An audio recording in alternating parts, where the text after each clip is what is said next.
welcome to Midday News on Global Television, coming to you live from the nation's capital, Abuja. I'm Adikan Mike. On a quick reminder that Global Television is on DSTV channel 365 and Star Times channel 276. You can download the Global TV Nigeria mobile app for Android and iOS devices to keep track of our broadcast.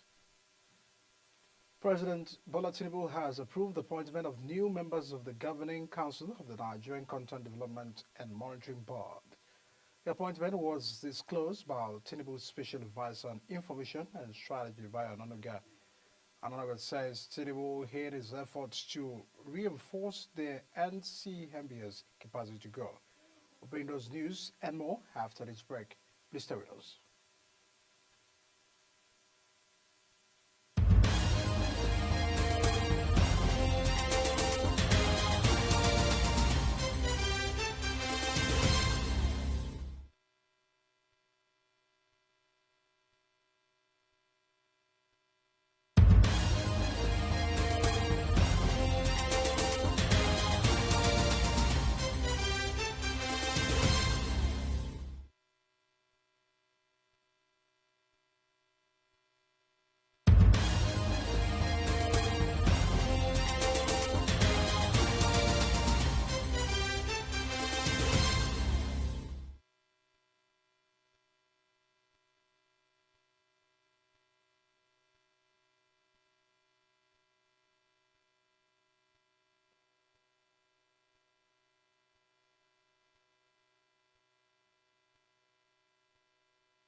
You're still watching the Midday News, and now to the rest of the news. Benue State government has signed an executive order separating Benue Geographic Information System from the Ministry of Land and Survey, charging them to exhibit high sense of fairness and accurate data of state formations. Our correspondent Felix Indere has the details. Benue Geographic Information System (BENGIS) is saddled with the responsibility of state formations, location of residential housing, and revenue sources. Governor Hyacinth earlier emphasized the need for the Benue Geographic Information System to deliver the mandate needed in the ministry while shying away from corruption and upholding transparency in the discharge of their duties. I want to know who lives in the state, where, on what street, and what are they doing, how are they paying, how updated are they, and everything. How many establishments do we have? What data are we assembling in the state that regards on revenue? So we need to do this. There's no other person who's coming from outside to up the game. Director General Benue Geographic Information System (BENGIS), Professor Daniel Amine, who expressed delight for the opportunity given them to contribute their quota in facilitating development of economic activities in the state, assures the governor that his office will give accurate delivery of their mandate. Outside our statutory responsibility of ensuring that our borders are properly designated and we know exactly where which resources is. He further noted that the agency is important in areas of safe boundary location as well as identifying criminal hideouts and the purpose of locating security formations. In Makudi, Felicity Ndere, Global TV News. Now, the Nigerian Senate has passed a bill mandating the compulsory registration of citizens, aiming to overhaul Nigeria's identity management system through the repeal and reenactment of the National Identity Management Commission Act. The passage followed the submission and consideration of a report, while the Committee on National Identity Card and Population, chaired by Senator Victor Omar, representing Anambra Central, Kikoli Mokere, has the details. The senator representing Anambra Central, Senator Victor Ume, explained that the legislation seeks to establish a harmonized, cost-effective identity system that aligns with global best practices, enhancing data accuracy and closes existing gap in Nigeria's identity database. Strengthen the legal framework of national and digital identity, thereby creating an optimal foundational identification ecosystem that fosters inclusion, universal coverage, and accessibility. Establish a harmonious foundational identity system that is governed by a less restrictive, less cumbersome, non-discriminatory, non-punitive data protection, cost-effective, and compliance with global best practices. I pray that this bill will ensure that we have proper record and proper data to plan not just for the current generation, but for future generations of Nigerians. Thank you. Once signed into law, the bill also provides for the creation of centralized database and a commission responsible for registering citizens and issuing identity cards. Kikelomo Okeri, Global Television News. The Nigerian Senate had delayed a motion to immortalize late Professor Humphrey Nwozu, former NEC chairman, on the procedural grounds during the March 26, 2025 session.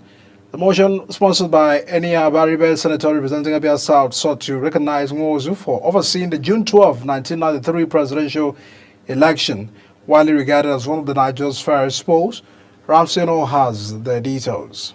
The senator representing Abia South, Enyinaya Abaribe, rose under Order 41 and 51, which border on personal explanation to draw the attention of the chamber to the need to immortalize the late INEC boss. That the courageous defense of democratic electoral process during the 1993 presidential election led to the famous June 12 slogan, which ultimately confirmed Alhaji MKO Abiola as the winner. It's okay. The development was contrary to the provision of the Senate Standing Order, as the Senate's leader, Senator Bamidele Opeyemi, contended that the order raised by Abaribe was inappropriate and that the plenary had gone beyond the privilege Abaribe would have enjoyed to make senators consider it. If the Senate are taking a position on a matter, if you still want to insist on bringing it back, you have to come by way of substantive motion. The next legislative day at whatever time, by way of substantive motion for rescission of decision.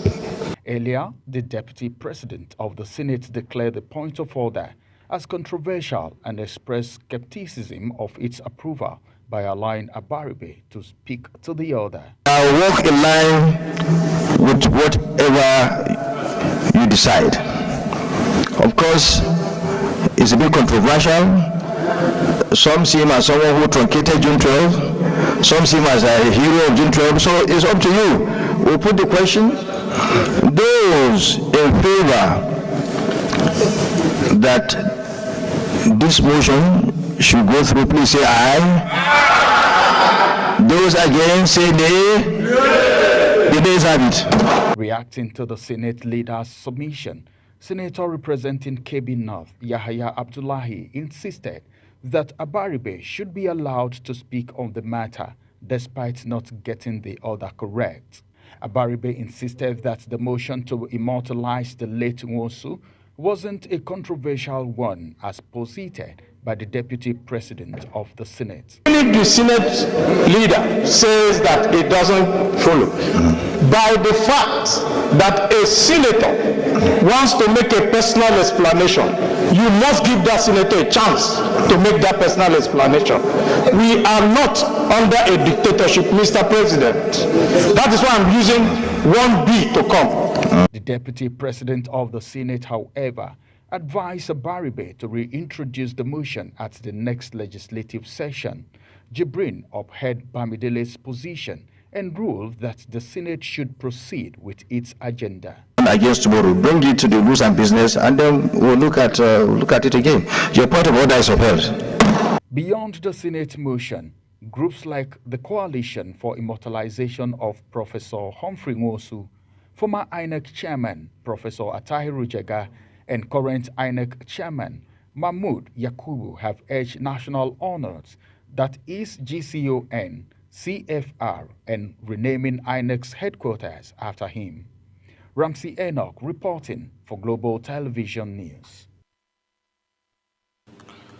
Now, the 15th Emir of Kano, Aminu Bayero, has announced the cancellation of the Eid al-Fitr Durbar celebration due to security concerns in the state. Emir Bayero made these announcements while briefing newsmen at the Nasarawa Mini Palace in Kano. He says that the peaceful coexistence of the people takes precedence over the Durbar celebration. Emir Bayero had initially planned to hold the Durbar celebration, which he would have coincided with his 50th anniversary on the throne. The Nigerian Senate has mandated the Senate Committee on Communications to investigate the recent increase in the cost of data and recommend solutions for a more sustainable and business-friendly telecommunications sector. The Right Chamber also asks the ministry to develop a policy framework for affordable internet services in Nigeria. Samuel Odi has the details. Those are part of the resolution after a debate on the bill sponsored by Senator Asukwon Ekpeyong, which highlights the financial strain the price hike has placed on millions of Nigerians, particularly young people who rely on affordable internet access for their livelihoods. Senator Ekpeyong had in his motion kicked against the recent increase in the cost of data and other services by telecommunication operators, calling for an urgent review. The Senate is further concerned that the reasons provided by telecom providers for the data price hike include high operational costs, unfavorable exchange rates, are untenable, and appears that instead of addressing the root causes of the high cost of doing business in Nigeria, the burden is being unfairly transferred to end users. Senators anonymously endorsed the motion at the section which was presided over by the President of the Senate, Senator Goswell Akpabio. When you are suffering on the cost of telecommunication services, you are suffering on the high cost of electricity, you are suffering on the high cost of digital television services. The costs are quite high on Nigerians. President, my distinguished colleagues, much as the high cost of data affects everyone in this country, including my humble self, but I'm particularly interested in this because of the manner it affects the young men who are in larger population in this country, who are the most productive sector. They rely on data to acquire resources that we are not able to provide for them. We can't give them jobs. Motion, when implemented, will assist particularly our young entrepreneurs, not only to remain in business, but to ensure that they have affordable pricing that will also generate revenue and profits for them. So I thank you for bringing this motion. I thank my colleagues for their contributions and for the amendments done to the prayers. I thank you. So congratulations for this. The Senate, however, asked Federal Ministry of Communications, Innovation and Digital Economy to engage with telecommunication providers to review data costs and ensure that pricing remains fair and affordable for all Nigerians. Samuel Odi, reporting for Global Television News. And our Kwara State government says it will continue to invest in initiatives and policies that empower young people and make drug abuse and crimes unattractive to them. The Special Assistant to the State Governor on Drug Abuse Prevention and Control, Honorable Haleru Olalekan Maukali, stated these at the second edition of the Kwara State Stakeholder Summit on Drug Abuse Prevention and Control in Ilorin, the state capital. The Minister of Solid Minerals Development, Dala Aleke, has stressed that a harmonious relationship between state government and mining operators is crucial not only for attracting investment but also for advancing the nation's mining sector. The minister made these known during a mediation parley with Osun State Governor Demola Adeleke and representative from the Siogola Resources Operating Limited at his office in Abuja. Sharon Oje has the details. The Minister of Solid Mineral Development, Dr. Dele Alake, emphasized that solid minerals play a central role in the federal government's economic diversification agenda. He noted that efforts in this regard would be jeopardized in a sector riddled with conflicting policies and strained relations between operators and state government. The minister therefore urged an amicable resolution of the disputes between Osun State and Segilola Resources Operating Limited, highlighting that the state stands to benefit from an environment that promotes industrial harmony and eases the business climate, noting that such conditions will lead to increased revenue and attract foreign direct investment. There is a multiplicity of authorities in an environment, in a society. It discourages foreign investors. Because if I have my capital, I want to come to your place. Of course. I want your rules and regulations to be streamlined. Yeah. Not that today the governor will issue one, tomorrow the local government will issue a counter, another time a ward government or whatever. Yeah. So, yes. It discourages a potential investor that which one will I obey, which one will I infringe on, and all of that. Yes. And nobody wants to waste capital in this day and age. Yes. So once they see those negative indicators, they move their capital elsewhere. Osun State Governor Ademola Adeleke expressed the state's commitment to improving the ease of doing business while ensuring that ethical standards are upheld. He reiterated the state government's readiness to reach a compromise with the company to ensure smooth mining operations in Osun. I must, through your commend Mr. President, for ongoing reform of the nation's mining sector. We took hints from the presidential reform initiatives in the mining sector to launch our own reforms at the state level. I'm, however, happy that the intervention of the ministry has produced positive results. We are elated as a government that is committed to ease of doing business. After deliberations and the minister's mediation, both parties pledged to continue discussions to resolve any outstanding issues. The resolution culminated in the presentation of the state shareholding certificate to Governor Adeleke by Segilola Resources Limited. Sharon Ajay reporting for Global TV News. It's been confirmed that the Nigerian government has finally commenced the payment of the new 77,000 monthly allowance for National Youth Service Corps members. It was confirmed that several corps members received credit alerts reflecting the increased stipend, putting an end to the long-standing delay that had sparked frustration and protest. Watching the live broadcast of Midday News. When Midday News returns, court rejects Trump bids to lift other barbing deportations. The details coming shortly, plus foreign and sports stories at the other side of this break. Please stay with us.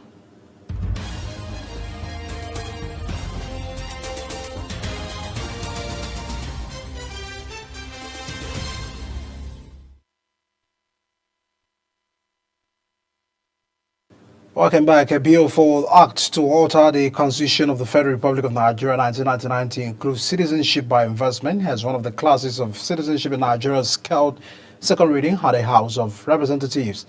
The Citizenship by Investment Bill, which is among the Constitution Amendment Bills presently before the House of Representatives, seeks to alter the Constitution to introduce a new class of citizenship known as citizenship by investment. The bill provides for the acquisition of Nigerian citizenship by qualified foreign investors who meet specified investment thresholds. A Bangladesh High Commissioner to Nigeria, Musudu Rahman, have highlighted the remarkable progress in trade relations between Bangladesh and Nigeria, noting that their bilateral trade volume has exceeded $100 million. The significant milestone marks a doubling of trade value, which was previously at $50 million. Speaking at events in Abuja to commemorate the Bangladesh 54th Independence and National Day, Rahman emphasized the growing enthusiasm among businesses and entrepreneurs in both nations to form robust, mutually beneficiary partnerships. Other fronts in the United States has condemned the killing of Cameroonian soldiers serving in the multinational joint task force in Nigeria's Lake Chad Basin. In a statement by the U.S. Embassy in the Yaoundé, they expressed condolences to Cameroon, describing the attack as a heinous act of terrorism. Japan's government warned Thursday of a significant impact on its economic ties with the United States and on the global trade after President Donald Trump announced import tariff on cars. Tokyo is one of the Washington's closest economic and strategic allies, with its firms the biggest investors in the United States and 1 in 10 Japanese jobs tied to the auto sector. Trump announced 25% tariff on all cars that are not made in the United States effective at 12:01 a.m. Eastern Time on April 3rd. Now to sport news. Nigeria Women Football League champions Edo Queens defeated host Abia Angels 2-1 at the Omoaya Township Stadium. Edo Queens winger Oshigwo Guinness scored the opening goal in the 35th minute through the penalty kick, and the host team came back stronger in the games. Both the defending champions backed on the experience to ward off the Angels' attack. Nigeria's Flying Eagles have been thrown into uncertainty after the shocking withdrawal of Ivory Coast as host of the 2025 Under-20 Africa Cup of Nations just 30 days before the tournament schedule kicked off. The decisions announced by the Ivorian Football Federation has sent shockwaves through the African football, leaving the Confederation of African Football scrambling to find an alternative venue for the Continental Showpiece. Ivory Coast, which was only confirmed as host in December 2024, had secured its place in the tournament after the initials. Data package here on Midday News. Kindly follow us on all streaming platform at Global TV NG. You can also download the Global TV Nigeria mobile app for Android and iOS devices to keep track of our broadcast. I'm Dick and Mike. Many thanks for watching and stay with us here at Midday News. See you again.